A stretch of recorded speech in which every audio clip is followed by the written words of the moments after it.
Welcome to the Retirement DNA Podcast. I'm Aaron Johnson. We believe you deserve financial advice based on your best interest. In our podcast, we discuss all aspects of retirement planning. So today I want to talk about the spousal tax trap.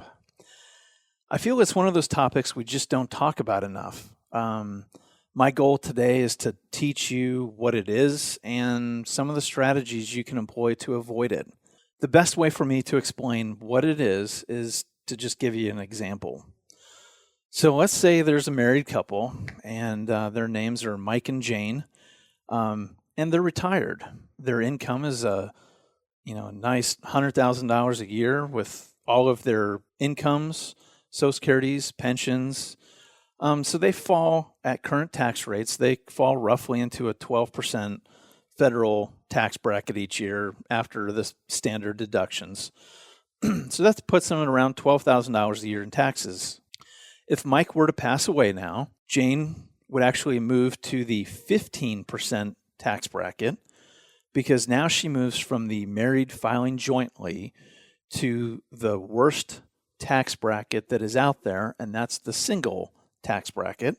So now she moves into the 15% tax bracket and would owe about an additional $3,200 more than when Mike was alive, right? So now, since it's just her income has stayed about the same, she's actually going to move into a higher tax bracket and owe more money each year because she's single. So now let's say Mike and Jane are in their mid-80s. Mike passes away first because statistically, men, we know we're going to be the first to go. But what I didn't tell you before is that they have an IRA, and that IRA combined is about $1 million. So they're taking their required distributions as they're supposed to.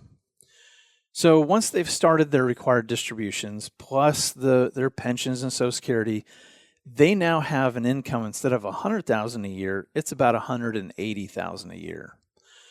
So their joint tax bracket is about 14%. So they're paying about $25,000 a year in taxes. So now that that Mike has passed away, what does Jane's situation look like? She still has to take the required distributions from that $1 million IRA, but now she has to file single, right? So her new tax bill is going to run roughly from 14% to the 19% tax bracket. So now she's going to be paying about $9,000 more every single year just because her husband passed away. And again, this could work in either direction, right? Whether Jane or Mike goes first, each spouse is going to be in this situation. So, and like I said, single rates are the worst tax rates to be in. So how do we fix that? How can we try to stop that from happening? As I just said, when you're married, you're enjoying the best tax rates available at the time. So why not take advantage of that? Why not start taking extra distributions before you have to, before you hit your required minimum distribution age, or take additional distributions and convert them to a Roth IRA, pay the taxes at a lower tax rate now, and reinvest them into something that's going to be tax-free later on, right? The more that you can leave your spouse tax-free, the better.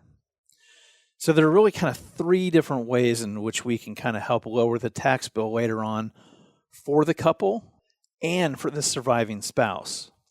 So the first is Roth IRA conversions. So let's say you convert $100,000 to a Roth IRA each year.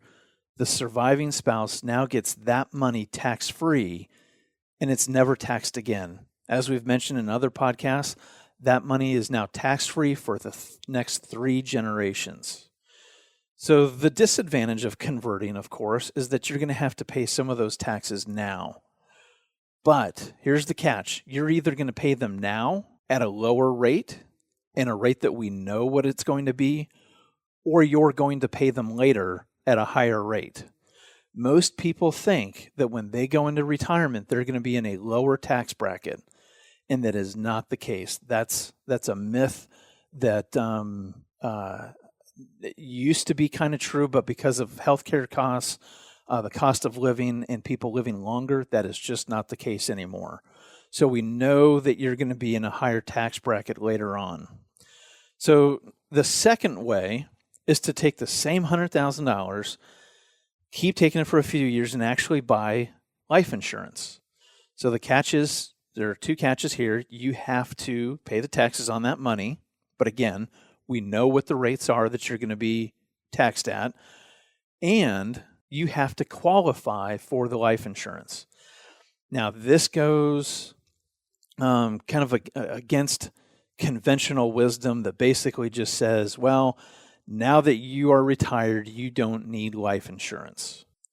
And that is true in some of the cases if you're using it maybe for a home that's been paid off or looking to replace a salary. But there is no better way to pass funds on to beneficiaries than life insurance. So let's say you take out $100,000 a year for 5 years. You pay $20,000 in taxes and you're left with $80,000 to put into the life insurance. We can do specially designed life insurance.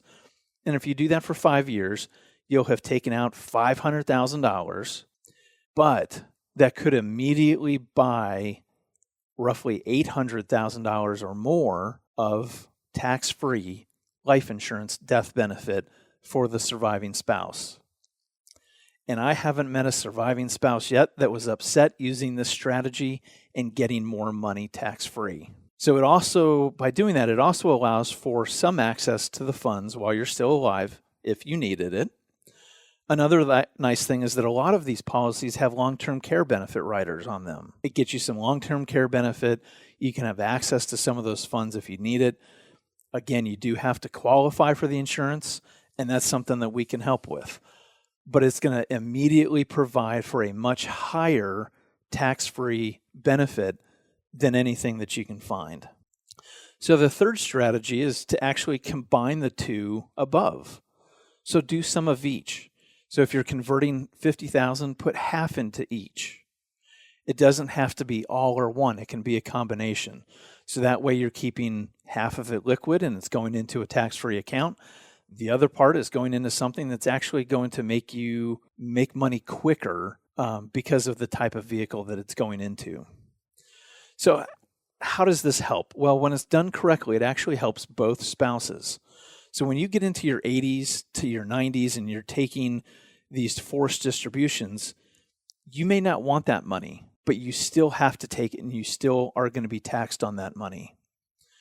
So it helps kind of stop those forced big distributions.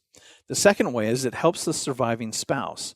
So instead of paying $20,000 to $30,000 in taxes each year, we might be able to get that down to just a couple of thousand in tax liability by moving more taxable money into tax-free vehicles. So remember, if we can get the income down, that helps lower the taxes on all sources of income. So if you can pay less on your Social Security, you can pay less on your pensions, pay less on your distributions, that's a big, big savings over your lifetime. The other thing you need to remember too is that this is a certain type of tax planning, right? This is tax planning. This is not tax preparation. A lot of people confuse those two as the same thing, and they are not. Tax preparation is what you're doing right now. You're having your taxes done. Tax preparation looks at the year behind us and looks at what we've already done and are there ways that we can change and lower our tax liability to the IRS. Tax planning is looking at the rest of your life and deciding what you want your taxes to look like next year, the year after, and 20 years from now. So if you're a client of ours, this is something that we're always looking at, and we'll continue to talk to you about those different ways that we can help tax plan for the future. We also have Valerie here that we do tax returns for all of our clients, and she can help with the tax preparation. And combined, we can look at what are ways that we can plan for the future. So just keep in mind that tax planning is just one of the 5 major areas that we look at when we put together a holistic retirement income plan for you. Our main goal at the Dwayne Johnson Group and Bridger Financial Services is to make sure our clients know that they can make it to and through retirement and spend with confidence during those years, we want to make sure that they have financial security in any economy. Thank you for listening to the Retirement DNA podcast today. If you have questions or would like to sit down with us for an initial consultation and to see if you're on track to meet your secure retirement, please give us a phone call. Our number is 951-244-6702. Again, that's 951-244-6702. If you like what you've heard, please subscribe to our podcast, and please let your friends or family know if you think that they could benefit from the information. Also, please check us out at Dwayne Johnson Group and BridgerFinancialServices.com. Thank you and have a great day. Investment advisory services offered through Bridger Financial Services, LLC, a registered investment advisor in the state of California. Insurance products and services are offered through Dwayne Johnson Group, LLC, affiliated company. Investing involves risk, including the potential loss of principal. Any references to protection, safety, or lifetime income generally refer to fixed insurance products, never securities or investments. Insurance guarantees are backed by the financial strength and claims paying abilities of the issuing carrier. This podcast is intended for informational purposes only. It is not intended to be used as the sole basis for financial decisions, nor should it be construed as advice designed to meet the particular needs of an individual situation. Dwayne Johnson Group, LLC is not permitted to offer, and no statement made during the show shall constitute tax or legal advice. Our firm is not affiliated with or endorsed by the U.S. government or any governmental agency. The information and opinions contained herein provided by third parties have been obtained from sources believed to be reliable, but accuracy and completeness cannot be guaranteed by Dwayne Johnson Group, LLC.